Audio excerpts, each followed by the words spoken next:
Hello guys, welcome back to our channel. ఈరోజు video వచ్చేసి అందరూ యూజువల్గా యూస్ చేసే vitamin D3 drops for 1 year babies, up to 1 year babies. ఇందులో అందరూ చేసే మేజర్ మిస్టేక్స్ అనేవి చెప్తాను అండ్ రైట్ వేలో ఎలా యూస్ చేయాలనేది కూడా చెప్తాను. డ్రాప్స్ ఇచ్చే ముందు ఎవరు బాటిల్ అనేది షేక్ చేయరు. ఖచ్చితంగా బాటిల్ అనేది షేక్ చేసి అప్పుడు డ్రాప్స్ అనేవి కలెక్ట్ చేయండి. నెక్స్ట్ ఆ డ్రాపర్లోని అక్కడ మీకు డాక్టర్ ఏదైతే ప్రిస్క్రైబ్ చేస్తారో ఎన్ని పాయింట్స్ అనేది 0.5 అయితే 0.5 లేదంటే 1 ml అని ఉంటుంది.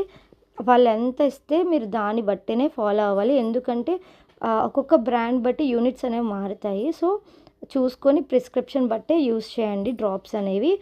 And breast feeding moms mainly feeding ఇచ్చినాక తర్వాతనే ఈ డ్రాప్స్ అనేవి యూస్ చేయండి. ఎందుకంటే for better results in future కాలు వంకలు అలాంటివి ఏమి రాకుండా ఉంటాయి. మన మిల్క్లోని విటమిన్ D3 అనేది తక్కువ ఉంటుంది. సో ఈ డ్రాప్స్ అనేవి యూస్ చేయాలి. Thank you.